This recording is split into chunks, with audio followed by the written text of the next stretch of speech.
What's the message to your team as you guys are going to try and take down the team that's ranked number one in the country?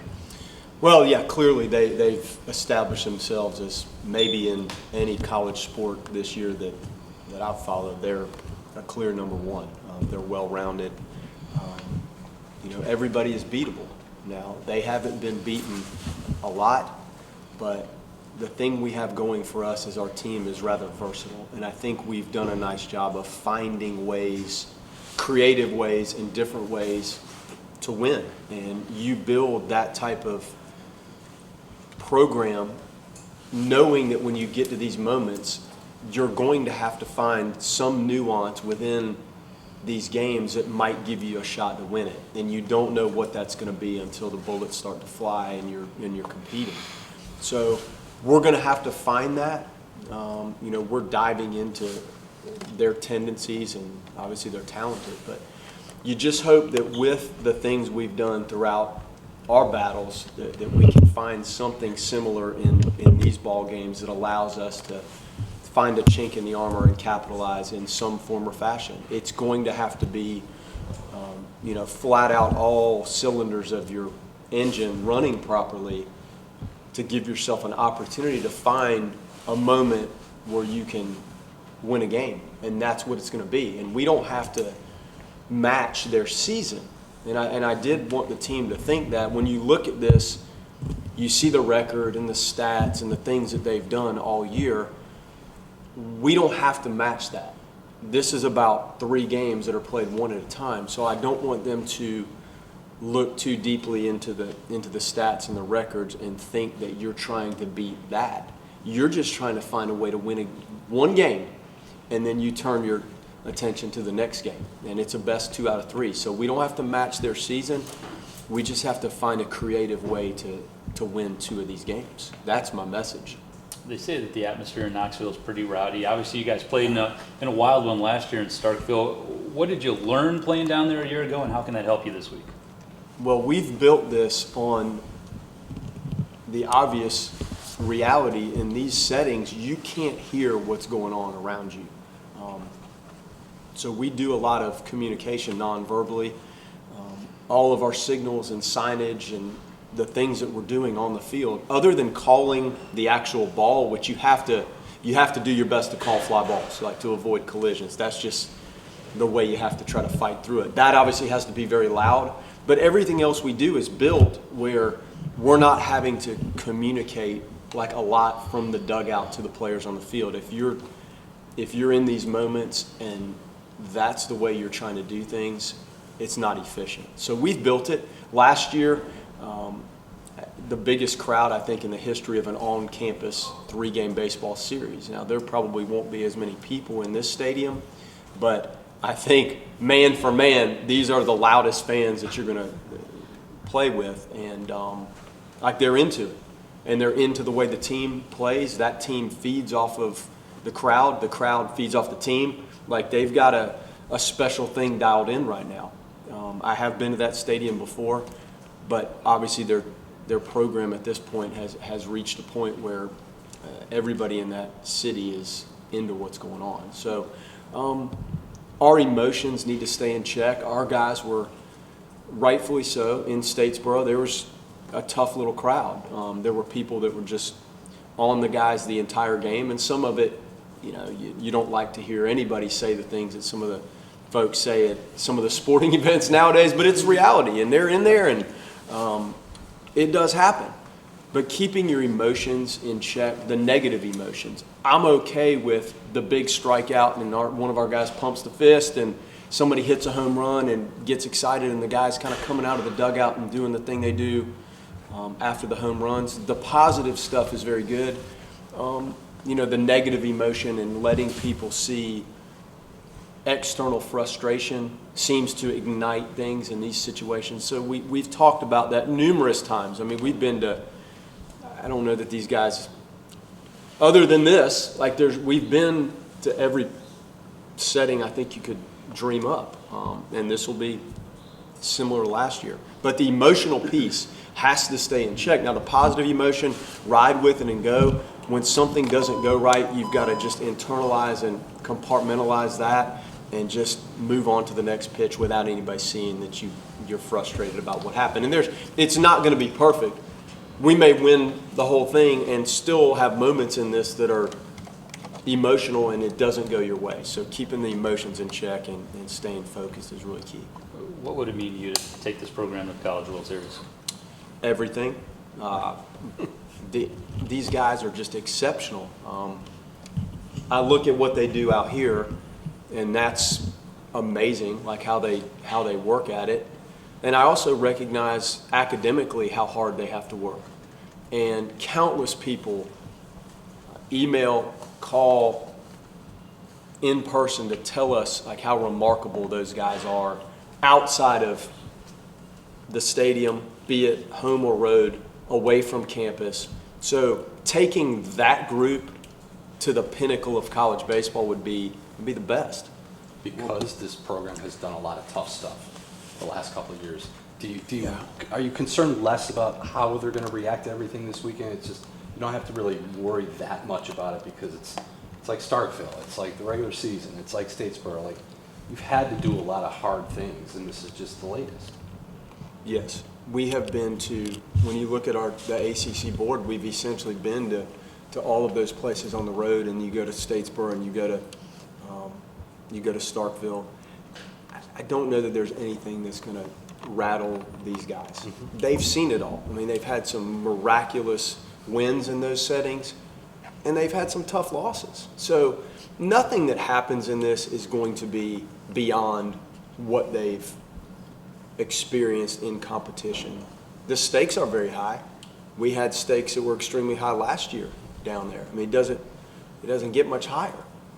So we're an older group, and you always feel good when you take an older group into these situations because they're mature and they have been battle tested. They've been through it and they've done a lot, and they've found creative ways to win in some very difficult places against some national competition. I've had a couple people ask me, would this be one of the great upsets in Notre Dame history? Is that even you don't even think in those regards, do you? I don't.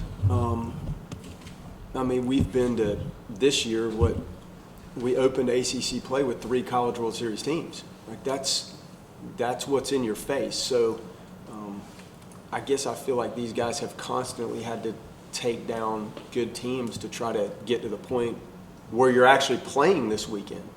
So I haven't made a huge deal about that, and I don't think the guys care. Like we talk a lot about the rankings and the records and the fact that they really don't amount to anything once you go out there and play. Like we were ranked number 1, and we've been ranked probably every spot in the top 20 you could put a digit beside us for.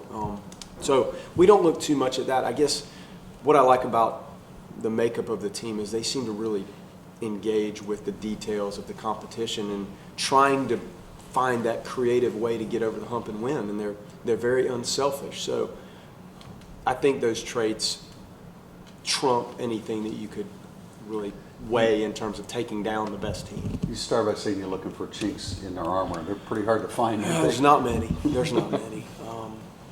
But I say that there may be something that comes up in a game that isn't necessarily something that's presented in a scouting report. It might be just a moment in a game where you capitalize on something that your team did really well, and that opens it up. I don't know that we're going to find like a glaring weakness in their team. I mean, obviously they're very complete in every phase. Like they've got good arms. Their bullpen, if somebody had to criticize anything, somebody could probably say, well, their bullpen hasn't been as dominant as their starting pitching, but it doesn't need to be. Like they're really good, and they have a variety. And from what I see, it's a good pen. But once you get into it, there are moments where you find something that looks like it's the right thing to take you over the hump in that ball game, and you just hope that those presentations are available and you capitalize. Bertrand is used to working every 7 days. It's a 5-day turnaround now. So what are your thoughts? Well, he's going to throw Saturday. So Temple's going to actually throw Friday. And for their well-being, like that's what we had to deal with in the regional is just the unfortunate weather delay was so lengthy. We weren't going to ask him to sit for 6 hours and re-warm up after he had thrown 25 pitches. We just weren't going to do it. So that's what can happen in these tournaments. And I'm okay with it. And Temple's a unique arm where who he's pitching against may not matter as much as Bertrand. I think at least having Bertrand see what this looks like and see how their hitters look, it might actually help him to process that and then add what he feels and sees into, his game, where Temple's got the big breaking ball and the hard slider, and that's kind of what he's going to have to do regardless of who we're playing.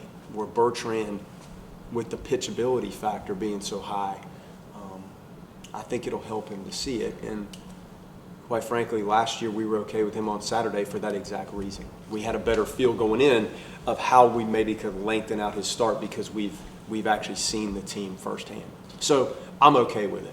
Link, did you talk to the Georgia Tech coaches any this week since they were just down there? And if so, what did they say? Well, I had another coaching friend that was there, and they said it's intense and they're very good. So, I've got the details of stuff, but, their starting pitchers are both mid to upper 90s. They have a guy in the bullpen that's probably like Boyle, that's in the low 100s. You don't say that very hard. He's in the low 100s. Thank goodness, you don't say it very often. But, they have a variety. They got a good left-handed closer, and their team runs the bases hard. They're powerful. The park plays. Now, sometimes I think the statistics, and I don't want our guys to get too caught up in some of the things you see with the numbers because they've hit all the home runs. Well, I think their field plays far differently than this, so I don't want them to look at, well, it's crazy power. It's good power, but I'm sure some of it is because of the park itself. So they're really good. They run the bases. You try to minimize self-inflicted damage, which kind of gives them the momentum because their lineup is so deep and extensive, and they can all run. That if you don't take care of your things, then that's when the big numbers can be thrown on you. And you said that this would mean everything to you to get this program to the College World Series. So how did you, from day one, start implementing your blueprint to have Notre Dame by years 2 and 3 at the precipice of the World Series? As you evolve in coaching, there's moments, good and bad.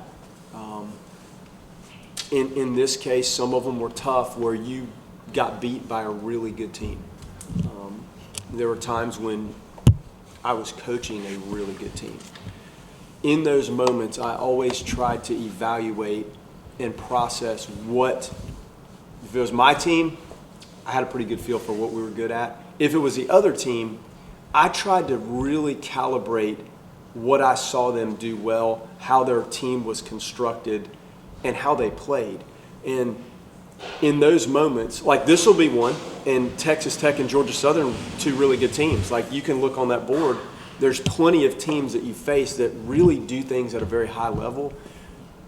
I tried to piece that together for 20 years. And then you try to build it within the confines of your own program and team.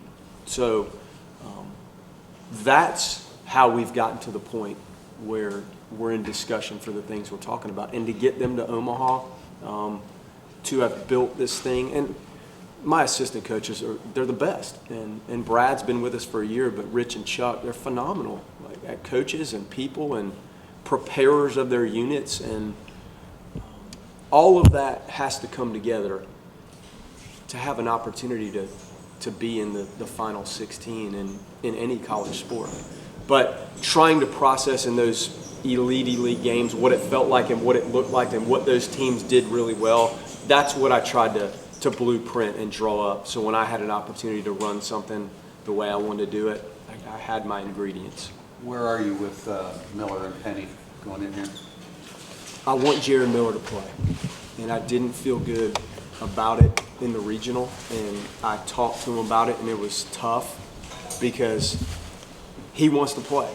And I didn't feel like he was at a point physically where he was quite ready, and I didn't want to jeopardize anything else with him by putting him out there until I saw with my own eyes what I know Jared Miller looks like when he's right.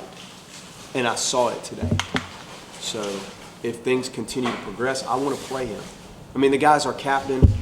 He's as savvy a baseball player as there is in the country, and I want him to have a chance to go do this. I was so hopeful. Like, I wanted to win last week, but it was hard to realize that here's one of your guys that's sitting here that's telling you he's ready to go, and I didn't feel like it was the right thing. So if I continue to feel the way I feel, that Jared will play. Penny stepped in there. When you're a freshman and you're tossed into some of the situations he's tossed into, and honestly, the left-handed pitchers he had to face, when you look at who we played and how their pitching staffs were constructed, and Jack Penny, go get it. There's some guys that will pitch in the big leagues that he had to just constantly deal with as a left-handed hitter and a freshman who's played some second base, but not as much as he's played shortstop. So, man, without him stepping in and doing it, I don't know if we're sitting here in this room today having these discussions. Another question on the freshmen. So Jack Findlay obviously does not have that been there, done that. He has not been to a super regional. After last weekend when he came in into shaky situations, came out on top, kind of what do you tell him to make sure that he's confident he can do it, but also warn him that Tennessee might be a little bit different than Texas Tech and Georgia Southern? Well, he's a poised, confident kid. The more you're around him, he sat there earlier in the year, and we were concerned that we weren't getting him enough work. And finally, it always ebbs and flows. And he finally found his way. It might have been a start. I can't remember how we used him initially. He's done a little bit of everything. But we kept seeing the velocity creep, and he's really functioned in every role that we've asked him to function in. Now, did I think it was going to get to the point that it's you, Jack Findlay, to close these games out and bases loaded? I didn't, but because you know him and you trust him and you like the matchup, it was right. And we try to groom these guys to be reliever. Like, everybody's a reliever in the fall in our program. So we want him to be comfortable. He's probably never thrown in the 7th or 8th inning until right now, because you don't play 9-inning games in high school. So to finish a game is such a unique thing, but I think we groomed him for it a little bit, and you have to go execute pitches. And he's mature enough as a freshman to understand whether it's that environment, whether it's Knoxville, whether it's Omaha, pitch execution and conviction of the pitch is the remedy that solves everything for you on the mound. And if you can do that and repeat it and keep moving along with attacking with conviction and execution, you have a shot. And he's taken that in every role, and he's done a great job. I'm letting him ride this right now. Like, he's done everything. And he's coming off, 2 days in a row of closing these games, and the stuff was as good as we've ever seen it. And I don't know how we're going to use him this weekend. It may be the same scenario. It may be far earlier in the game. He may start again. So that's the fun part of our team, is you can ask these guys to do multiple things, various things. They're unselfish. They'll do it. He's a great example.